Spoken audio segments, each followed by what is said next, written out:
आज Doubtnut app download करें। Doubtnut पर अपने सभी गणित, रसायन विज्ञान, भौतिक विज्ञान और जीव विज्ञान के डाउट्स का करो सफाया।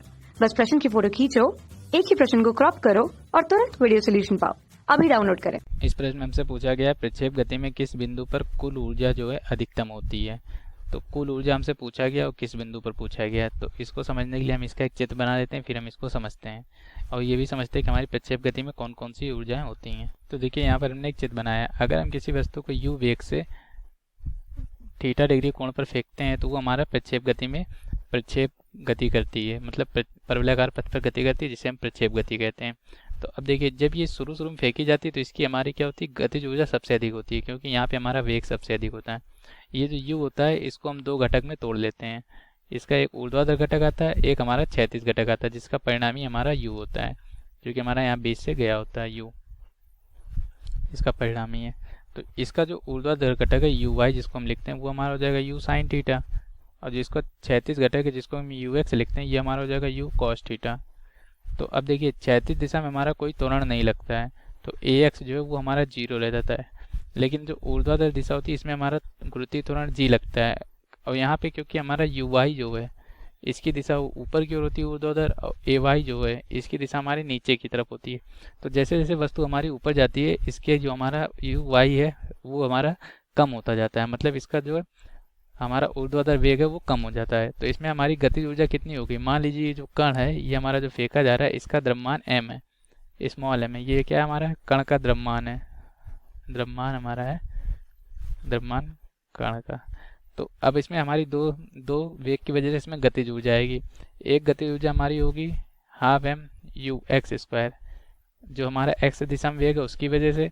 एक गतिज ऊर्जा होगी half m u y square, ऊर्ध्वाधर दिशा में वेग है जो उसकी वजह से।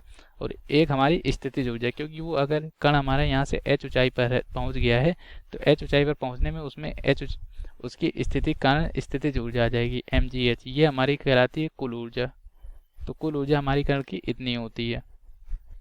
तो इसमें हमारा जो ये half m u x square है इसका परिमाण तो हमारा है, क्योंकि u x परिवर्तित नहीं हो रहा है तो ये भी हमारा परिवर्तित नहीं हो रहा, तो ये हमारा नियत रहता है, ये हमारा नहीं बदलेगा किसी भी बिंदु पर। लेकिन क्या है कि हमारा uy जो है जैसे जैसे कण हमारा ऊपर जा रहा है uy हमारा कम होता जाता है।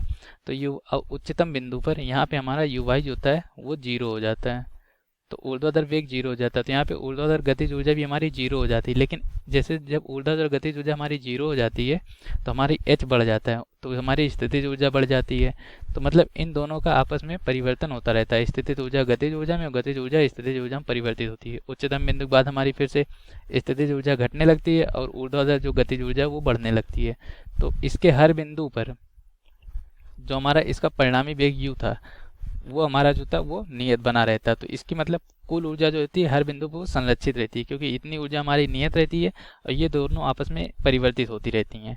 तो इसकी वजह से क्या होता है कि हमारे जो कुल ऊर्जा है वो हर बिंदु पे संरक्षित रहती है। तो यही जो हमारे इस प्रश्न का उत्तर होगा कि हमारी कुल ऊर्जा किस बिंदु पर अधिकतम होती है। तो हमारी अधिकतम और न्यूनतम कहीं पे भी नहीं होती, हमारी इसकी जो भी कुल ऊर्जा वो हर बिंदु पर संरक्षित रहेगी। मतलब जितना हमारी कुल ऊर्जा बिंदु ए पर होगी उतनी ही ऊर्जा हमारी बिंदु बी पे होगी, क्योंकि हमसे इसमें कुल ऊर्जा पूछा गया, ना कि हमसे गतिज ऊर्जा या स्थितिज ऊर्जा पूछी गई है। तो हर बिंदु पर कुल ऊर्जा संरक्षित रहती है। यही हमारे इस प्रश्न का उत्तर था। धन्यवाद। कक्षा 6 से 12वीं से लेकर नीट, IIT, JEE वो एडवांस के लेवल तक 1 करोड़ से ज्यादा छात्रों का भरोसा। आज ही डाउनलोड करें डाउटनेट ऐप या व्हाट्सएप करें अपने सारे डाउट्स 8400 400 400 पर।